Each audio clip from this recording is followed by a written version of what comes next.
여러분 안녕하십니까? 채널 K 뉴스입니다. 공화당 주도 2015 회계년도 예산안 수정안이 어제 연방 하원에서 전격 통과됐습니다. 수정안에는 이민개혁 행정명령을 무력화하는 법안이 포함되어 있습니다. 상원에서도 통과될 수 있을지 주목됩니다. 연방 하원은 어제 전체 회의에서 연방 국토안보부의 2015 회계년도 예산안 수정안을 표결에 붙여 찬성 246표, 반대 191표로 가결 처리했습니다.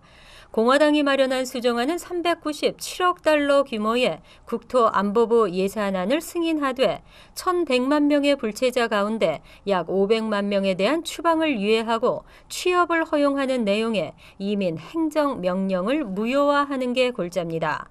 하원은 아울러 미국에 어릴 때 온 청소년을 대상으로 추방을 유예해 주었던 오바마 대통령의 2012년 행정명령도 백지화시켰습니다. 하지만 이와 같은 법안이 상원을 통과할 수 있을지는 미지수입니다. 상원 총 100석 가운데는 민주당이 44석을 차지하고 있어 통과가 쉽지는 않을 것으로 전망되고 있습니다. 게다가 오바마 대통령은 이민개혁의 근간을 훼손하는 내용의 법안에 대해서는 거부권을 행사하겠다고 공언해 왔습니다. 미국의 건강보험 제도가 어린이와 노년층 위주로 실행되다 보니 장년층의 보험 미가입률이 심각한 상황입니다. 오바마 케어가 시행되면서 다소 나아졌다고는 하지만 한인 장노년 4명 중 1명은 무보험자인 것으로 나타났습니다. 아시안 장노년층 주민 건강 현황 보고서에 따르면 뉴욕과 캘리포니아 일대 대도시에 거주하는 50세 이상 한인 주민들의 건강보험 가입률은 75%에 불과했습니다. 이와 같은 비율은 미국 내 아시안 커뮤니티 가운데 최하위 수준인 것은 물론 미 전역 장노년층 평균 가입률 91%보다 16%나 낮은 수준입니다. 전문가들은 통상 65세 이상의 노인 경우 메디케어를 통해 건강보험 혜택을 제공받고 있는 점을 감안하면 50세 이상 64세 이하의 한인 장년층들의 보험 미가입률이 심각한 상황일 것으로 진단하고 있습니다. 아시안 커뮤니티 중 가입률이 가장 높은 커뮤니티는 일본계로 96%에 달했고 필리핀계 90%, 중국계 86%, 베트남계, 인도계가 각각 84% 순으로 나타났습니다. 전미 은퇴자 협회는 한인 장노년층의 경우 고혈압과 심장질환, 간염 환자들이 타인종에 비해 많고 특히 남성의 경우는 백인들에 비해 위암 발병률이 4.3배나 높다며 정기 검진을 통한 건강 관리가 필요하다고 지적했습니다. 동네 상권에서 차지하고 있는 이민자들의 몫이 커지고 있습니다. 식당이나 세탁, 미용업 등 메인 스트리트 비즈니스의 3분의 1이 이민자인 것으로 나타났습니다. 재정정책연구소가 미국의 50대 대도시를 대상으로 2013년 메인 스트리트 비즈니스 소유주를 조사한 결과 셋 중 1명이 이민자인 것으로 조사됐습니다. 월스트리트 비즈니스와 대비되는 메인 스트리트 비즈니스는 도시민의 실생활과 직결된 사업을 의미합니다. 식당업이나 소매업, 세탁업, 미용업과 주유업, 네일샵 등이 여기에 포함됩니다. 재정정책연구소는 이 메인 스트리트 비즈니스를 3개 영역으로 나누고 소유주를 조사했습니다. 그 결과 숙박과 음식업의 36%, 세탁업, 세차업 등 이른바 근린 서비스 사업의 31%, 소매업의 24%는 이민자가 운영하고 있는 것으로 나타났습니다. 또 이민자 사업자 중 절반가량은 아시아 출신인 것으로 조사됐습니다.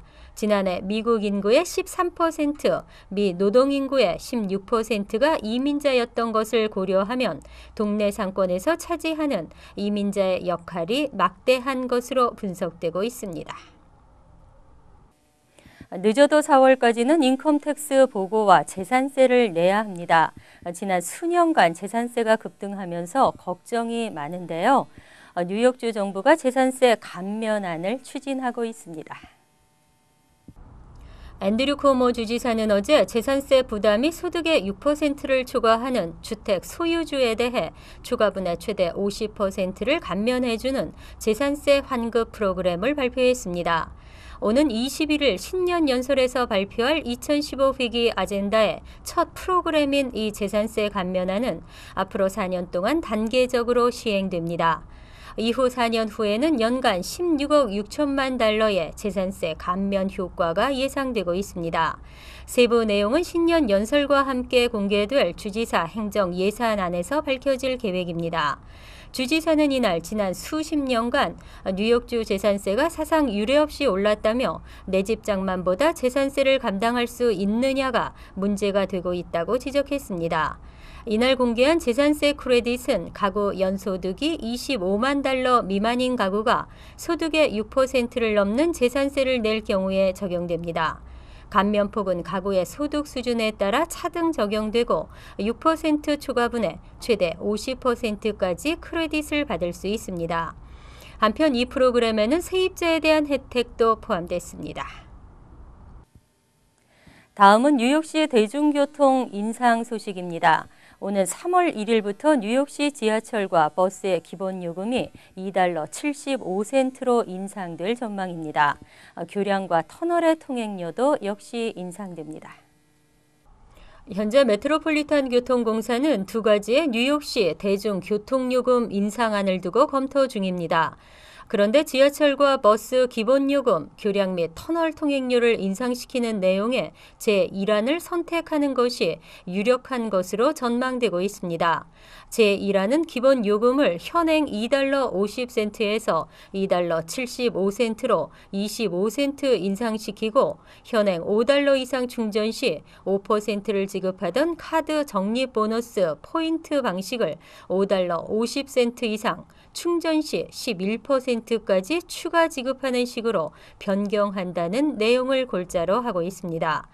또 30일 무제한 요금은 기존 $112에서 $116 50센트로 $4 50센트가 인상되며 일주일 무제한 요금은 $30에서 $31로 상향 조정됩니다. 그 밖에 MTA 교량과 터널 통행료도 기존 $7 50센트에서 $8로 상향 조정하는 내용을 포함하고 있습니다. 메트로폴리탄 교통공사는 오는 22일 전체 회의를 열고 대중교통 요금 인상안을 최종 확정할 계획입니다. 시경 금지 규정임에도 목조르기를 시도하는 뉴욕시경이 과잉 대응 논란에 휩싸였습니다. 마침내 목조르기 제압수를 금지하는 조례안이 상정됐는데요. 하지만 드블라지오 뉴욕시장은 이 조례안에 거부권을 예고했습니다. 로리 랜스맨시 의원은 목조르기를 팔로 목을 감싸 호흡과 혈액순환을 억제하는 행위로 규정하고 경찰관이 범죄 용의자를 체포할 때 이 제압수를 사용하지 못하도록 금지하는 조례안을 발의했습니다. 위반할 경우에는 1년 이하의 징역형이나 $2,000 미만의 벌금형에 처하도록 규정했습니다. 하지만 드블라지오 시장은 이 조례안에 거부권을 행사할 것이라고 밝혔습니다. 목조르기 제압술이 이미 지난 1993년부터 시경 내부 규정으로 금지돼 있기 때문입니다. 필 왈작 시장실 대변인은 성명을 통해 이미 시경 규정으로 금지된 목조르기를 시정부 조례로 금지할 필요성을 느끼지 못하고 있다며 현재 조례안에 담긴 내용이 그대로 시의회를 통과해 시장실로 보내질 경우 드블라지오 시장은 거부권을 행사할 방침이라고 밝혔습니다.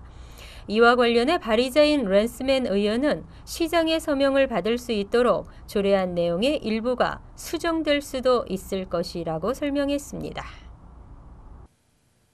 뉴욕시 정부 신분증 신청이 폭주하고 있습니다. 각 접수처마다 신청자들로 인산인해를 이루고 있습니다.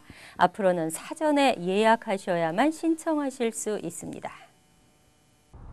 시행 첫날부터 뉴욕시 정부 신분증을 발급받으려는 신청인들이 접수처마다 대거 몰리면서 엄청난 혼잡을 겪고 있습니다. 이에 뉴욕시는 뉴욕시 정부 신분증 발급 신청이 앞으로는 사전 예약제로만 시행된다고 밝히고 14일 오전 9시부로 사전 예약 신청제로 전환했습니다. 이에 따라 시정부 신분증 신청자들은 접수처를 직접 방문하거나 웹사이트 또는 311로 전화해 사전 예약을 해야 합니다. 뉴욕시 정부 신분증은 지난 12일 발급이 시작되자마자 신청인들이 한꺼번에 몰리면서 접수처 주변마다 신청자들로 인산인해를 이루는 등 진풍경을 연출했습니다. 특히 일부 접수처에서는 오전 8시부터 줄을 서서 기다리거나 8시간 이상씩 대기하며 신분증을 신청하는 사례가 속출했습니다. 한편 뉴욕시에 따르면 이틀간 1,700여 명이 넘는 사람들이 시정부 신분증을 신청했습니다. 시정부 신분증은 뉴욕시에 거주하는 14세 이상이면 체류 신분에 상관없이 누구나 무료로 발급받을 수 있습니다. 다만 신분 증명 서류 3점과 거주지 증명 서류 1점의 포인트를 충족해야 합니다. 뉴욕시 무료 중학교 방과 후 학교 프로그램 등록 학생이 넘치고 있습니다. 프로그램이 그동안 얼마나 필요했었는가를 입증하고 있는데요.